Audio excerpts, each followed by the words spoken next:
लाला लाजपत राय घायल हो गए और अंततः उनकी मृत्यु हो गई।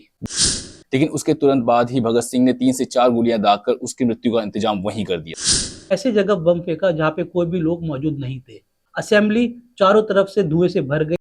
मजदूर का शोषण करने वाला हर इंसान, चाहे वो भारतीय ही क्यों ना हो, वो उनका शत्रु है। उस भूख हड़ताल के दौरान उनके एक साथी यतेंद्र नाथ दास की मृत्यु भी हो गई थी, जिसमें सुखदेव, भगत सिंह और राजगुरु को फांसी की सजा सुनाई गई। इसको गांधी जी ने भगत सिंह की सजा माफ करवाने हेतु वायसराय से बात की, लेकिन लोगों के द्वारा कहा जाता है कि गांधी जी ने ये बात नरमी से की थी। अगर वो चाहते तो भगत सिंह की सजा माफ करवा सकते थे। और फांसी पे जाते वक्त तीनों मस्ती से गा रहे थे, मेरा रंग दे बसंती चोला। फांसी के बाद कहीं आंदोलन ना भड़क जाए, इसलिए अंग्रेजों ने इनके मृत शरीर के टुकड़े किए। किसी ने सच ही कहा है, सुधार बूढ़े आदमी नहीं कर सकते, वो तो बहुत ही बुद्धिमान और समझदार होते हैं। सुधार तो होते हैं युवक के परिश्रम, साहस, बलिदान और निष्ठा से, जिनको भयभीत होना आता ही नहीं और जो विचार कम और अनुभव अधिक रखते हैं। भारत की गुलामी का वो दौर जिसमें बहुत सारे क्रांतिकारियों ने जन्म लिया और ब्रिटिश हुकूमत के सामने लोहे की चट्टान बनकर खड़े हो गए और अपने बलिदानों से भारत की गुलामी को भारत की आजादी में बदल दिया। और आज हम उसी दौर के एक महानायक की बात कर रहे हैं, जिनका नाम है भगत सिंह। भगत सिंह का जन्म 28 सितंबर 1907 भारत के बंगा नामक गांव में हुआ था और ये जो दौर था, उस दौर में अंग्रेज हमारे ऊपर हुकूमत किया करते थे। भगत सिंह के जन्म के समय उनके पिताजी सरदार किशन सिंह और उनके चाचा सरदार अजीत सिंह कॉलोनाइजेशन बिल का विरोध करने की वजह से जेल में थे। लेकिन भगत सिंह के जन्म के बाद उनके पिताजी और उनके चाचा जी को जेल से रिहाई मिल गई, जिसकी वजह से लोग भगत सिंह को भाग्यशाली मानते थे। इसलिए उनका पहला नाम भागो सिंह रखा गया था, जिसका मतलब होता है भागो वाला इंसान।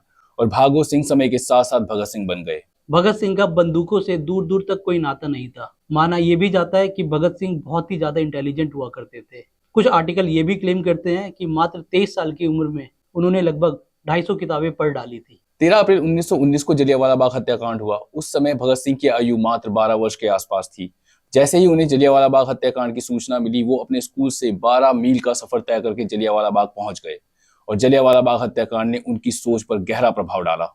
सन 1922 में जब चौरी चौरा आंदोलन में गांधी जी ने किसानों का साथ नहीं दिया, तो भगत सिंह बहुत नाराज हुए थे और वो उनको ये समझ आ गया था कि भारत को आजादी अहिंसा के रास्ते पर चलकर नहीं मिलने वाली। और जब काकोरी कांड में राम प्रसाद बिस्मिल सहित 4 क्रांतिकारियों को फांसी और 16 क्रांतिकारियों को कारावास की सजा सुनाई गई, उस समय भगत सिंह बहुत चिंतित हुए और उसके बाद वो चंद्रशेखर आजाद की पार्टी में शामिल हो गए और उन्होंने पार्टी को नया नाम भी दिया और पार्टी का नया नाम था हिंदुस्तान सोशलिस्ट रिपब्लिकन एसोसिएशन। और इस पार्टी का मुख्य उद्देश्य था सेवा, त्याग, पीड़ा सहन करने वाले नौजवानों को तैयार करना।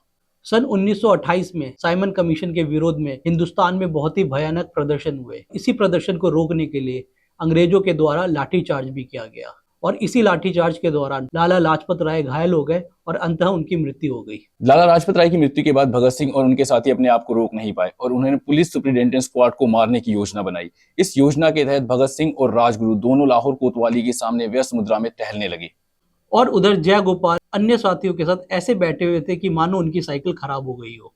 और उसी के साथ साथ में चंद्रशेखर आजाद डीएवी कॉलेज के 4 दीवारी के साथ उन पर निगरानी रख रहे थे।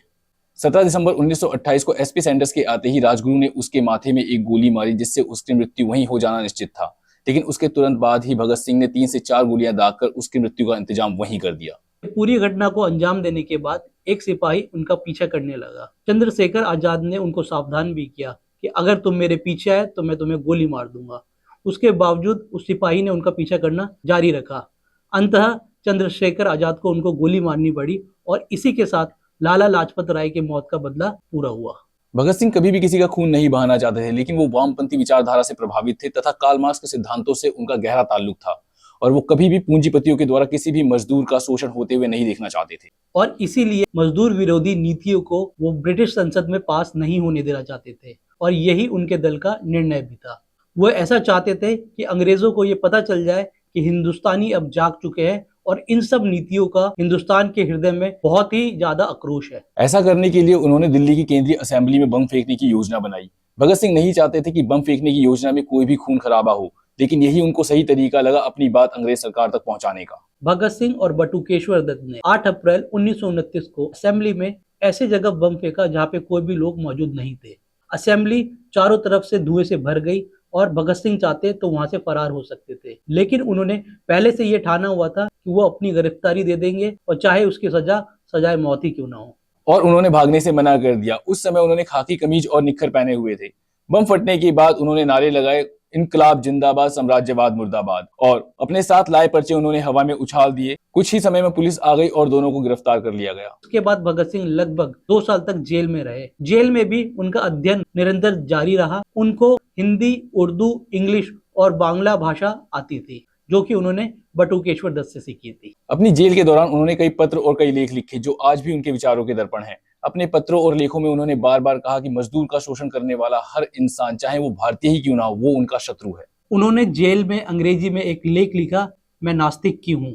साथ ही साथ में उन्होंने और उनके साथियों ने जेल में लगभग 64 दिनों का भूख हड़ताल भी किया था। उस भूख हड़ताल के दौरान उनके एक साथी यतेंद्र नाथ दास की मृत्यु भी हो गई थी। 26 अगस्त 1930 को अदालत ने भारतीय दंड संहिता की धारा के अंतर्गत भगत सिंह को अपराधी सिद्ध किया। 7 अक्टूबर 1930 को अदालत ने 68 पृष्ठों का एक निर्णय दिया, जिसमें सुखदेव, भगत सिंह और राजगुरु को फांसी की सजा सुनाई गई। फांसी की सजा सुना देने के बाद लाहौर में धारा 144 लगा दी गई और इसी के बाद प्रीवी परिषद में उनकी माफी की याचिका भी दायर की गई, जो कि 10 जनवरी 1931 को खारिज कर दी गई। इसके बाद कांग्रेस के तत्कालीन अध्यक्ष पंडित मदन मोहन मालवीय ने वायसराय के सामने भगत सिंह की सजा माफी के लिए 14 फरवरी 1931 को अपील दायर की। इसके बाद 17 फरवरी 1931 को गांधी जी ने भगत सिंह की सजा माफ करवाने हेतु वायसराय से बात की, लेकिन लोगों के द्वारा कहा जाता है कि गांधी जी ने ये बात नरमी से की थी। अगर वो चाहते तो भगत सिंह की सजा माफ करवा सकते थे। और इसके बाद 18 फरवरी 1931 को आम जनता के द्वारा भी वायसराय के सामने भगत सिंह की फांसी की सजा की अपील दायर की गई। ये सब जो भी हो रहा था, ये सब भगत सिंह के इच्छा के विरुद्ध हो रहा था, क्योंकि भगत सिंह ये नहीं चाहते थे कि उनकी सजा की माफी हो। उनका विश्वास था कि उनकी शहादत से भारतीय जनता निराश होगी, लेकिन निराशा के साथ ही भारतीय जनता अपनी आजादी के लिए जाग जाएगी। ऐसा उनके जिंदा रहने से शायद ही हो पाए। इसी कारण उनको फांसी की सजा होने के बाद भी उन्होंने माफीनामा लिखने से साफ इनकार कर दिया। भगत सिंह, राजगुरु और सुखदेव को 24 मार्च 1931 को फांसी की सजा देना तय हुआ। कहा जाता है जब जेल के अधिकारियों ने भगत सिंह को कहा कि फांसी का वक्त आ गया है, तब भगत सिंह ने कहा कि ठहरिए, पहले एक क्रांतिकारी अपने दोनों क्रांतिकारी भाइयों से मिल तो ले। और उसके 1 मिनट के बाद उन्होंने हवा में किताब उछाली और फिर कहा, अब चलो। फांसी पर ले जाते वक्त वो लेनिन की जीवनी पढ़ रहे थे और जब उनसे उनकी आखिरी इच्छा पूछी गई तो उन्होंने कहा कि मैं लेनिन की जीवनी पढ़ रहा हूं और मुझे इसे पूरा पढ़ने का मौका दिया जाए। और फांसी पे जाते वक्त तीनों मस्ती से गा रहे थे, मेरा रंग दे बसंती चोला, मेरा रंग दे बसंती चोला, ओ माए रंग दे बसंती चोला।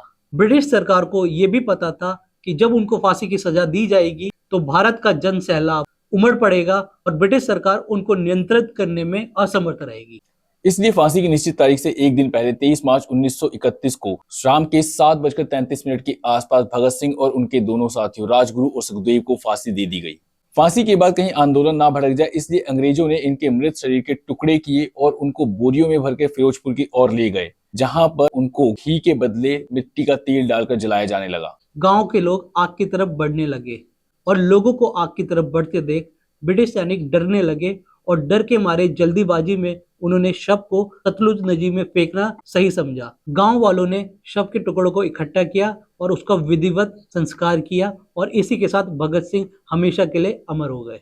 इसके बाद लोग अंग्रेजों के साथ साथ गांधी जी को भी भगत सिंह की मौत का जिम्मेदार समझने लगे और इसीलिए जब गांधी जी लाहौर अधिवेशन में हिस्सा लेने के लिए जा रहे थे, तब उनको काले झंडे दिखाकर उनका स्वागत किया गया। एक आध जगह पे गांधी जी पर हमला भी किया गया, किंतु वो बच गए। भगत सिंह के शौर्य का अनुमान लगा पाना तो बहुत ही मुश्किल है, लेकिन कहा जाता है कि भगत सिंह जब पहली बार चंद्रशेखर आजाद से मिले थे, उस समय उन्होंने मोमबत्ती पे हाथ रख के कसम खाई थी कि ये जिंदगी देश के नाम करूंगा, और उन्होंने अपनी कसम पूरी करके दिखाई। क्या आप कल्पना कर सकते हैं, एक इतनी बड़ी हुकूमत जिसका लगभग पूरी दुनिया पे शासन था, वो एक 23 साल के युवक से डर गई, भयभीत हो गई और उनको इस तरीके के कदम उठाने पड़े। वीडियो के अंत में आपसे सिर्फ इतना ही पूछना चाहूंगा कि क्या आपको लगता है कि आजादी हमें अहिंसा के रास्ते पे चल के मिली है, जो कि गांधी जी का सिद्धांत था, या फिर भगत सिंह, राजगुरु, सुखदेव जैसे क्रांतिकारियों के योगदान ने आजादी की नींव रखी? हम आशा और उम्मीद करते हैं कि आपको भगत सिंह, राजगुरु और सुखदेव के त्याग और बलिदान की कहानी पसंद आई होगी। ऐसी वीडियोस देखने के लिए आप हमारे चैनल विजनरी वॉइस बॉक्स को सब्सक्राइब कर सकते हैं। मिलते हैं आपसे नेक्स्ट वीडियो में। Till then take care, bye bye.